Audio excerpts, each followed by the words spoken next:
Podcast with Tori DeSimone. I'm your host, Tori DeSimone. Hello. Hello. Hello. Today we're talking about winter.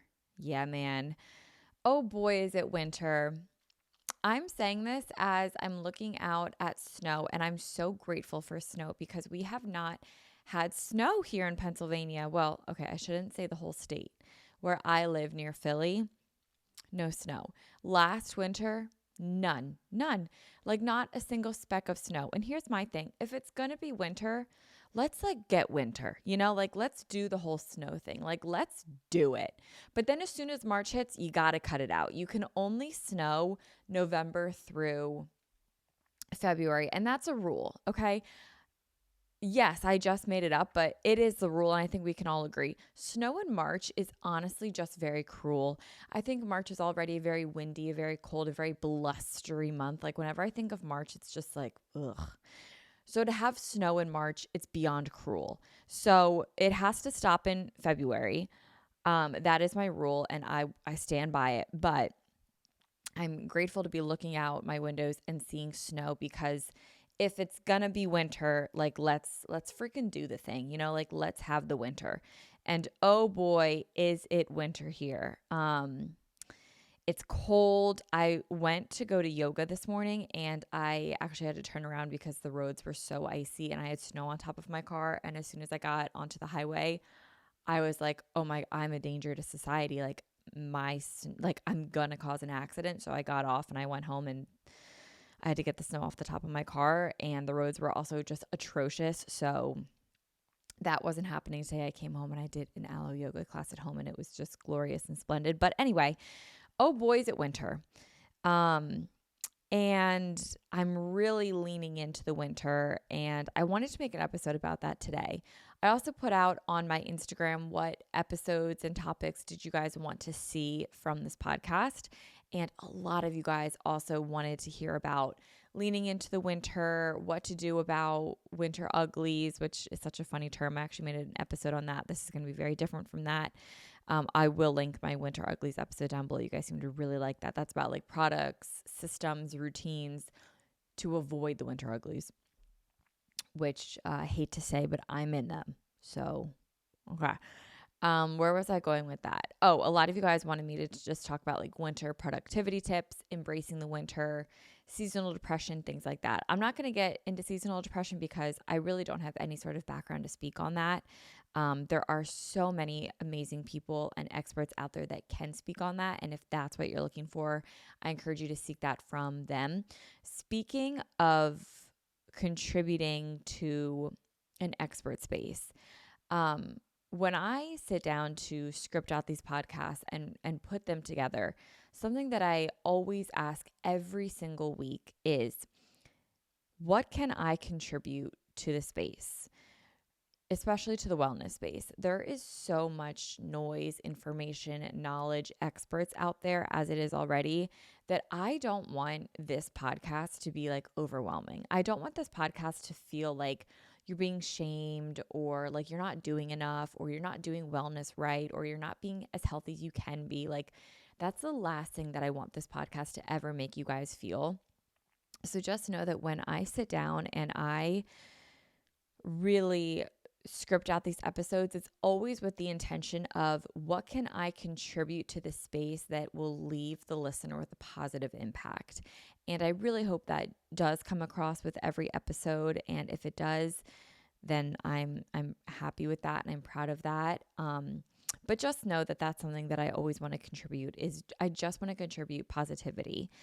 In addition to going off that, piggybacking off that, I do want to shout out a podcast that I think is doing a really amazing job contributing to the health and wellness space of podcasting. And it comes from a science background. And this podcast is called Nerdy and Flirty with Cass Camp. Oh my God, it's amazing. So she began her podcast in the fall. I had the privilege to meet Cass at this fall retreat that I did in Seattle City, New Jersey. And she was just about to launch her podcast. And it is such an incredible show. I think she has maybe 15 episodes out by now, 13 or 15, something like that. And each episode is just really, really awesome. They are all rooted in health and wellness with a science background, and they're really well thought out, really well scripted, really well spoken, really well written episodes. And she's building this really awesome brand around it. And I just love what she's doing. And I really like this podcast. And it would be awesome if you guys, are looking for another podcast and wanted to listen to hers, or just, any way to just support. I really, really like her podcast. So I highly recommend to check her out. If you can, follow her show, rate her show 5 stars, give her a follow on all the platforms, Instagram, everything. She's just really awesome. And I really like her show. And I think she's doing an amazing job contributing to this health and wellness space. Okay, so today we're going to talk about winter productivity tips and how to really embrace winter. I say winter productivity tips with like a big fat asterisk next to it, because it's not going to be like the productivity tips that you're probably expecting from me. It's definitely going to be more so about embracing winter and what that means in terms of productivity. I was making the joke yesterday to one of the front desk girls at Stride that the winter uglies have officially hit me, and like they totally have. If you're watching this on video, don't let the video fool you. I'm wearing makeup right now, and the foundation that I'm wearing is like way too tan for my skin. I'm so pale. That's why I'm like covered in everything, in like all sorts of clothes. And I also talk about that later on in this episode, but just know that like they've officially hit me. Okay. And I just don't know if I, feel my best. I definitely don't look my best. I'm always in sweatpants, and I'm just like totally in my winter right now. But the difference with this winter than I think last winter and the winter before that is that I'm actually okay with it. And I'm choosing to really embrace it this year and really accept being in the winter. I think this year more than ever, I'm choosing that because I know that on the other side of winter, I have summer. I have the beach. I have Sea Isle, which is a beach at the Jersey Shore. I have also my busiest season. Like, this is a very slowed down season of my life, because on the other side of it is the summertime, which is undoubtedly my busiest time of year. So I'm really taking the winter to nurture and nourish and truthfully hibernate. I think winter, yes, it's a season, but it could also be applied to a season of our life, a season where we go inward and really embody everything that winter is. Winter doesn't have to mean cold and death. I mean, it could be like, the season of the sticks, where it's like all the leaves are gone and the trees are bare boned. It could be like that symbolic death, that ego death, like we're burying an old version of ourselves so that we can bloom come springtime. If that's the route that you want to take it, that's a beautiful way to take it. But for me, when it comes to embracing winter, I'm really talking about rewriting the narrative of what winter is and just fully embracing the slowness of it and the pace of life that it is, and just going with the light and the shorter days and the longer nights, and really just turning my attention inward. And that's kind of where this episode is going today. So we're going to discuss embracing winter and maybe even rewriting that narrative.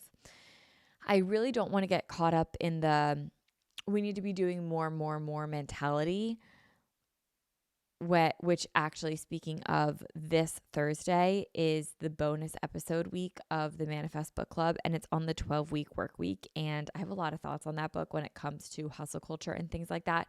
So that's coming out on Thursday. So if you're interested in like the hustle culture take of things, that will be discussed on Thursday. But for today's episode, I really didn't want to get caught up in like we need to be doing more, because I don't think that we always need to be doing more, especially in the winter. So I don't want that mentality to be present in this episode, especially when the world, the weather, and the universe is just literally screaming, throwing at our face that it is winter. It's asking to be slowed down. It's asking for a bit of darkness. It's asking to be introspective. It's asking us to go inward. So let's really embrace that. So this is how I like to embrace winter. I think I have 1, 2, seven ways that I like to really embrace winter.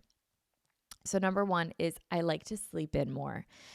And the world is most definitely darker in the winter. For me, where I live, and also this has to do with daylight savings, and also with like where you're located on the map, which I didn't know. Where I live, the sun doesn't rise until like 7:30, 8 a.m. But when we go visit my sister in Idaho, the sun does not come up until like 8:30, 9 a.m. I swear to God. It is like it's just like crazy. So for me, the sun doesn't rise until like 7:30, 8 a.m. here. So I try not to stir too much before the sun comes up. There are, of course, mornings when I do need to be up early. Like I teach 7 a.m. yoga on Fridays. So obviously those days I do need to be up early. This week I took a 7 a.m. Monday morning yoga class. So I had to be up earlier on those days. But honestly, if I can control it, I do prefer to sleep in until about 7:30 or 8. What's really crazy is that I've noticed that the early mornings in the wintertime really do not agree with my body. It's funny because in the summertime, I'm still a little bit tired, or like when I wake up. I normally wake up in the summer around 6:30, but it's a little bit easier. The sun is up, it's shining in, it's gorgeous early in the morning in the summertime. But in the winter, when I'm up before the sun, my body really has a very different reaction. I tend to actually get very nauseous early in the morning. And the best way to put it is like I just lack my zest in the morning when it's the wintertime and I'm up before the sun. So naturally, I find myself just waking up around 7:30 a.m. and it works for me. It's actually funny. I used to think that I was an early bird, and that took a lot of work to wake up really early. Like I'm talking like 4:35 a.m. You guys can go back on my YouTube channel and like watch my morning routines where I was like, I wake up at 4:30 every day. Have you ever have you ever met a person that just naturally gets up early? Like they just naturally wake up at 4:35 a.m. And when they do, they're wired. They can go to bed at like 11, 12, doesn't matter. And they wake up naturally at like 4:35 every single day, no matter what. No matter what. That is not me. And I used to convince myself that that was me. And it just simply was not me because I just had this idea in my mind that like to be successful, you had to get up at that time. If you want to make something of your life, you have to get up early. And I've just learned that like that's not true. Okay, that's not the case. And maybe in the summer, I'm naturally going to get up a bit earlier because, the sun rises earlier and I just have earlier activities in the morning.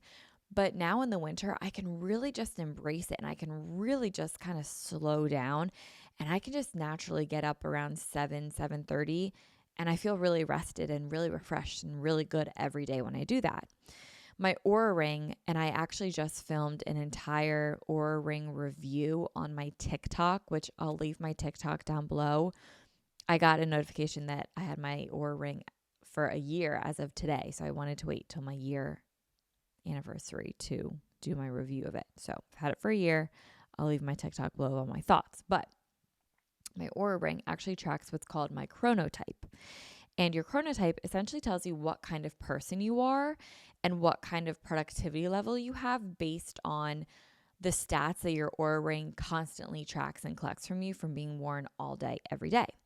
So my chronotype, when I first got it, I think I got my chronotype like maybe 3 months after having my Oura Ring. It came out, it was like, this is what your chronotype is. And it told me that I was a mid-morning person, and I was offended.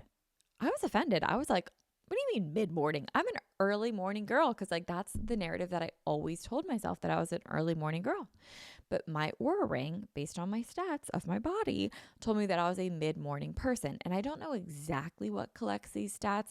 It could be my heart rate. It could be my temperature. It could be like movement levels, productivity levels. I really don't know. But it collected data, told me that I was a mid-morning person.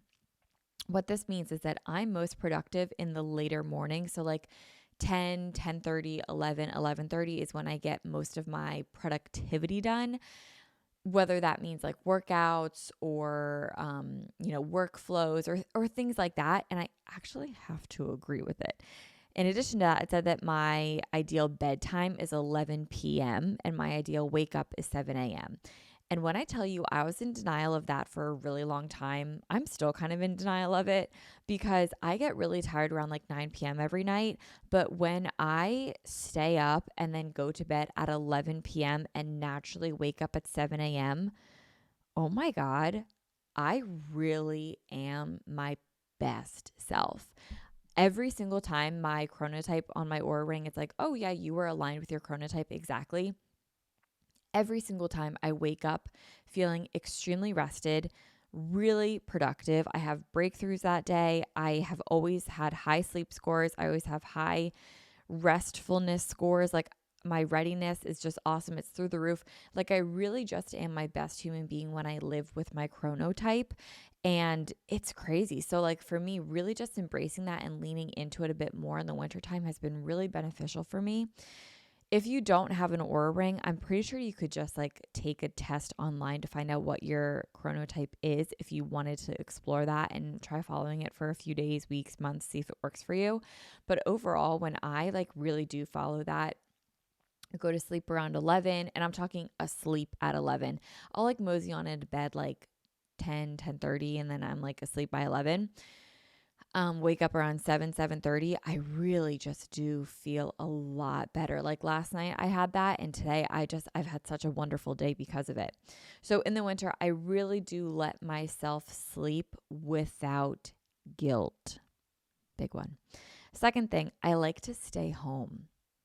I don't like to leave my house. I really, really don't. I was thinking today when I was pulling back in from my failed attempt of going to yoga class, I was pulling back into my driveway and I was like, I'm so glad I don't have to go anywhere today. Like, I'm just so glad that I can just stay home today. And tomorrow, same thing. Like, the only thing I'm doing tomorrow is going to yoga. Like, I don't have to leave my house tomorrow. And that is just awesome. Like, I just love the days that I'm able to just truly stay home. They're just the best.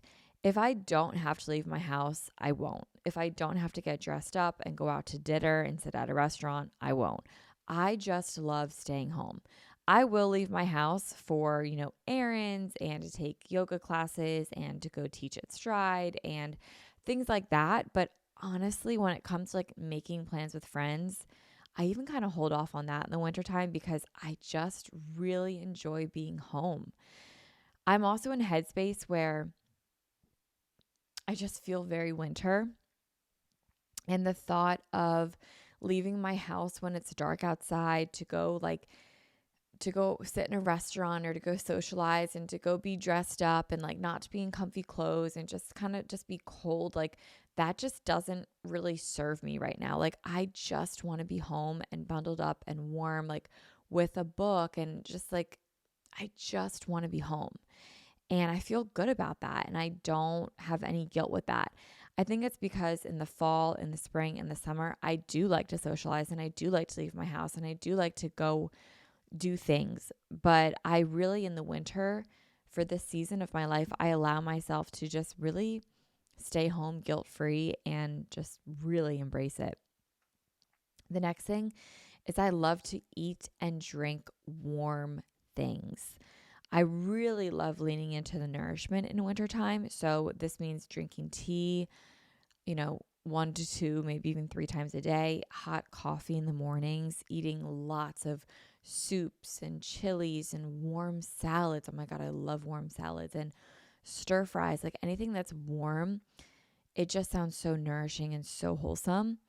I also just really love like the warm meals that come with wintertime and indulging in them and appreciating the warmth of the food is a delicacy that I really only get in the winter. Like when it's 90 degrees and 100% humidity outside at the Jersey Shore, like having a warm soup does not hit. But when it's cold outside and there's snow on the ground or it's windy and blustery and just not pleasant outside, being inside and just having a warm meal and hot tea, it's just gorgeous. I love, love, love warm foods. The next thing is when I stay in loose, comfortable clothing. Oh, I love it. I really love to wear sweatpants and I love to lounge in comfortable clothing. Now, I do like to wear matching sets so that I do feel a little bit coordinated and put together, but I really like to be wrapped up in loose clothes. So I think this is really because in other seasons like fall, spring, summer, it's a lot of tight clothes, right? Like I mean, now the girls wear baggy jeans and thank goodness, but it's like tight tops or, leggings or bathing suits, which is like, I don't know why last summer I did not like being in a bathing suit. I just felt so vulnerable in it. Like, I didn't even really go on the beach that much because I was like, I just feel like naked on the beach. Like, I don't know. I don't know what I was going through last summer, but it was kind of bizarre. Shorts, I don't like wearing shorts. Like, I just felt so vulnerable. I don't know, when I'm just like wearing tight clothing and a lot of my skin is showing, I'd rather just wear like dresses or, flowy pants with like a tight top, like something like that. So anyway, in the wintertime, just being able to be covered in clothes and just be really loose and really comfortable in my clothes in the wintertime is actually a very freeing feeling for me. And it just feels really good. I can't walk around in sweatsets in 90-degree weather at the Jersey Shore. So being able to do it at home in the wintertime is really lovely. I also get to wear slippers every day, which is just like the best. Another thing that I love about the winter is that I get to really go inward. And we're going to get kind of deep on this one. I like to go inward. I like to be inward with less socialization, less leaving my house. It means that I have more time to go inward and really explore myself. I get to learn about myself. And I want to ask you, like, when is the last time that you learned something about yourself? Do we just tell ourselves who we are, or do we go where life leads us and say, oh, so like this is what I like? Like, when was the last time you truly let yourself be the leader of your mind rather than your mind just telling you about yourself? Are you telling yourself about yourself, or are you experiencing yourself? Are you learning about yourself? Like, I know for me, I tend to tell myself preconceived notions that I identify with. Like the early bird thing, I'm like, no, you are an early bird. But when I actually experience waking up early, it doesn't really suit me. When I experience, waking up at 7:30, 8 a.m., it feels good. When I experience life, I can learn about myself. But when I tell myself about myself, I don't really know myself. I'm almost lying to myself, right? Like, we have these ideas that we put in our minds and then we just begin to identify with that. But really, when's the last time you learned something about yourself? I think the winter is a really good time to go inward and really learn about yourself. It's kind of a trippy concept. And there's really incredible ways of going forward. Or should I say going inward? The first way that I think is the best way to learn about yourself is to journal. And journaling can be really freaking scary because it's writing down the thoughts that we suppress. It's writing down the things that we don't even want to speak out loud. This morning I woke up with like some thoughts that I've just been thinking in my mind that I've been pushing down and pushing down and pushing down, that I really was like, I just don't want to think about this. I don't want to confront this. And then your mind always wants to self-soothe. So it would then go to a place of like justification. And as soon as we begin to justify something within our own mind, we're automatically throwing ourselves out of alignment with whether it be our best selves or our true path or who we're supposed to be. Like, when we justify, we're immediately out of alignment with ourselves. So this morning I woke up, and those first couple seconds when you wake up and you just don't remember anything. Like, it's just like that pure bliss feeling. And then a few seconds later, the best way I can explain it is like anxiety. Like, I just got those thoughts that come back in. And I had these thoughts this morning of just like, these things that I've just been pushing down. And I was like, you know what? I just have to write about this. Like, I know that I should be journaling about this, but I don't want to. And I don't want to because I don't want to confront these thoughts.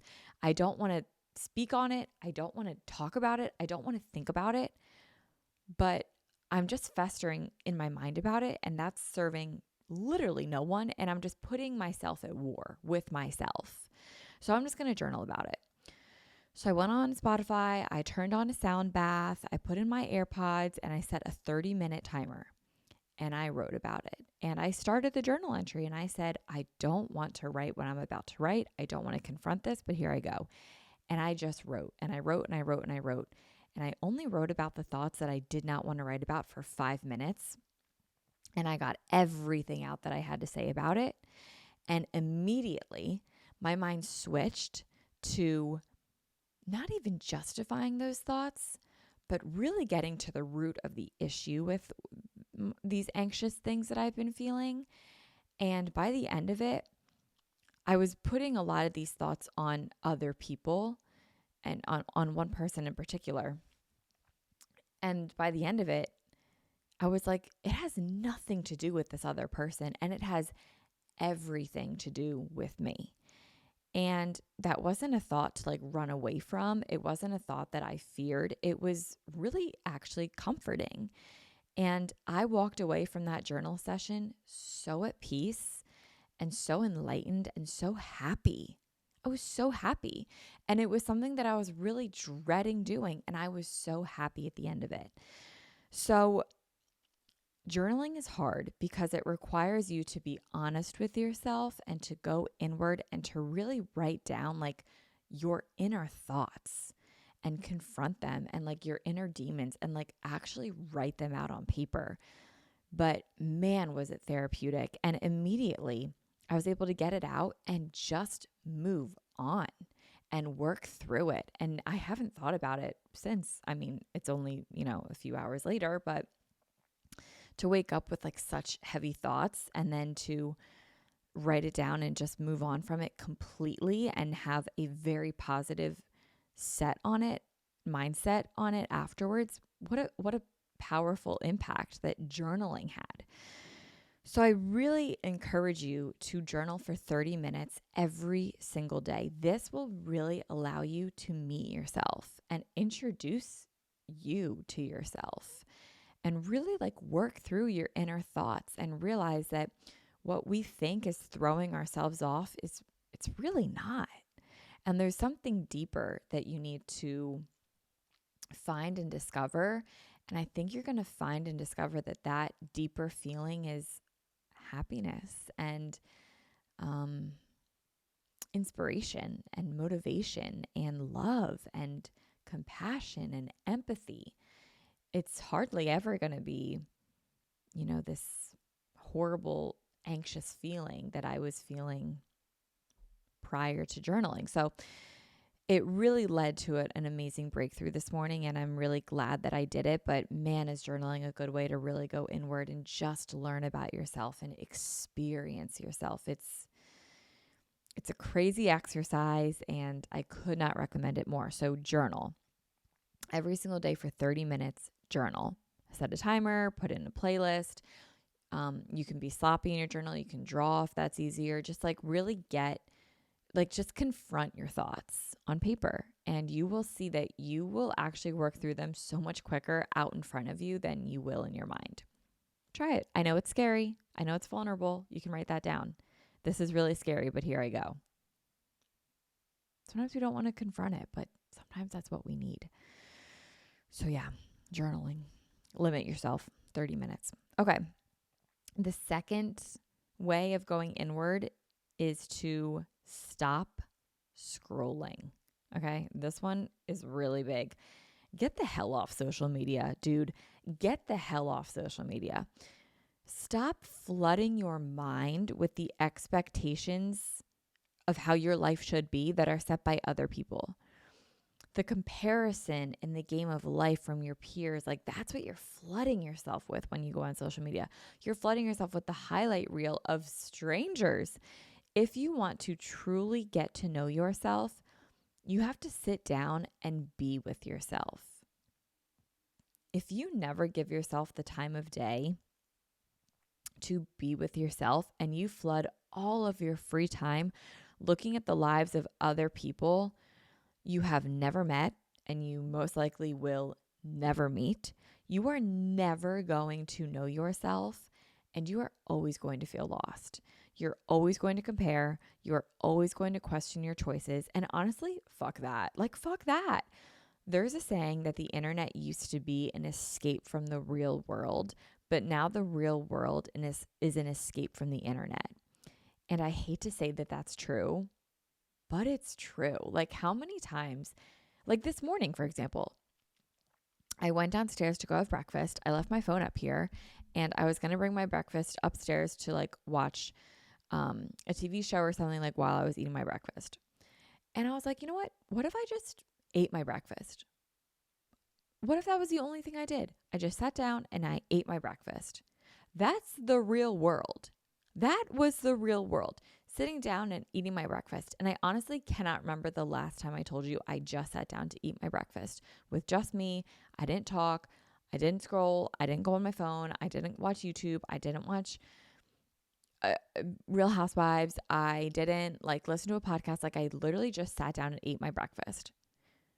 I don't even know the last time I did that. And that's crazy because that's the real world. That's like the reality that we're living in.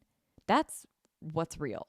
But when we live in this fake world of the internet and scrolling and TikTok and Instagram and YouTube and even podcasting, like, we are just consumed all the time by the internet, that when we take a break from the internet and we go live in the real world, that's our break. The real world is the break. The internet should be the break, if anything. The internet has really become our world. Like, technology is our world. And it's a world where we are so connected to anyone and everyone and everywhere all at the same time. Yet when we put our phones away, we are left with nothing. What we experience online wasn't real. What we saw isn't real. Our reality is our life. Our reality is our moment right now. Our reality is our senses, our nervous system, our perception of this world. And if your world is perceived through the lenses of people that we don't know on TikTok, or it's fear-mongering from news outlets, or it's opinions of those on Instagram, or it's fights in the comment section of Facebook, like, what kind of world is that? The internet is not a place to live, but it's where we live now. The internet is a place to visit for convenience, right? It's a place where we should go to when we need a chicken parm recipe. It's a place for education and knowledge, but it's not the place to live. It's not a place to form an opinion of yourself through the opinions of others. It's fake. It's made up. It's not real. And the less time that we spend on social media this winter, honestly, the better. There's a whole world to be lived with really beautiful people and inspiration to be taken from everywhere. Inspiration is already within you. And I think that's why when we see something on social media, it sparks something within us and we can justify going on social media. And I do this all the time of like, well, I get inspired on social media. But it's not that social media inspired me. It just brought up a spark that I already had within me, and it just kind of ignited that. It made me remember that. Everything that you need is already within you. And when you stop taking the internet's power, and when you begin to take the internet and the made up time warp of the internet out of that equation, you are going to become so whole. So this winter, stop scrolling. Stop wasting your time on social media. Stop looking to find yourself through the opinions of other people. You are only going to find yourself if you sit with yourself, if you learn about yourself, if you experience yourself. So really, like, lean into you. How I replace scrolling, I think my favorite way to replace scrolling is with reading. Reading is really a big game changer. If you have time to scroll on social media, you have time to read. You can read fiction books and that becomes your escape, because guess what? That's like a real sense of fiction. That's a real sense of fantasy that we know that is actually made up, and we know that it's fake, and we know that it's for our enjoyment. We can put that book down and go revisit reality, and reality is like the real world around us, right? We don't think of that book as the real world, but we think of the internet as a real world, but it's fake. Same with a book. You know what I mean? Like, it's the same concept, but we give the internet this pedestal, but we don't give books this pedestal because it's fake. But somehow with a book, we're able to distinguish like, okay, this is fake and the world is real. But with the internet, we're like, okay, this is real and so is this. It's not the same. A book is fake, the internet is fake, but for some reason we have boundaries with books. So I think books are just a really, really, really good way to get that escape that we look for, and we need it, you know? Reading has always had this like notion figured out. So definitely read. Find books that you really like. I think any new beginner to reading, I always recommend reading Frida McFadden. She's really incredible. She has really great books that are very fast reads and they're really thrilling. They grip your attention and they keep your attention. And it's a good momentum to begin reading with. So I definitely recommend Frida McFadden. Okay, moving on. So that whole tip was going inward in the wintertime. My next tip is to find daily movement. I talk about this a lot on the show, but the reason that I encourage it in the wintertime is because it moves stagnant energy. It's not about losing weight. It's not about getting toned for the summer. This is about moving energy. Also, movement might be the only daily interaction with other people that you have if you get your movement at a gym or at a fitness studio or things like that.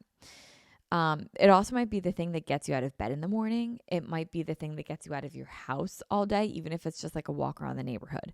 But it truly is a way to move energy that we have sitting still in our bodies. We are all just made up of energy, and we really do need to move that energy around. So however you choose to do it, yoga, walking on a walking pad, Pilates, spin, even just doing push-ups, jumping jacks, jump roping, stretching. You know, it doesn't have to be like a workout. You don't even need to put on workout clothes to do this if you're doing this at home. You can do it in sweatpants. But anything to actually just move the energy in your body, you are going to feel so good. Like, I can't even explain how important this is. Even if it's just doing chores around your house, just getting that stagnant energy in your body moved and circulating through, you are going to feel like an entirely new person. It's just going to feel so good. And like, I can promise you on that, you are going to feel amazing. Just have some sort of daily movement. For me today, it was a 15-minute yoga class after I got home from my failed yoga. It was awesome. It was great. It felt awesome. Last thing is to give yourself something to look forward to. For me, I have my summer that I look forward to, and I have my studios down at the shore that I really look forward to. So in January, I begin to really immerse myself in that project of reopening my studios. But this can really be anything. So maybe you take a vacation in the wintertime, or maybe you have a project that you're working on in the wintertime. Maybe you're just looking forward to like warmer weather, whatever it might be.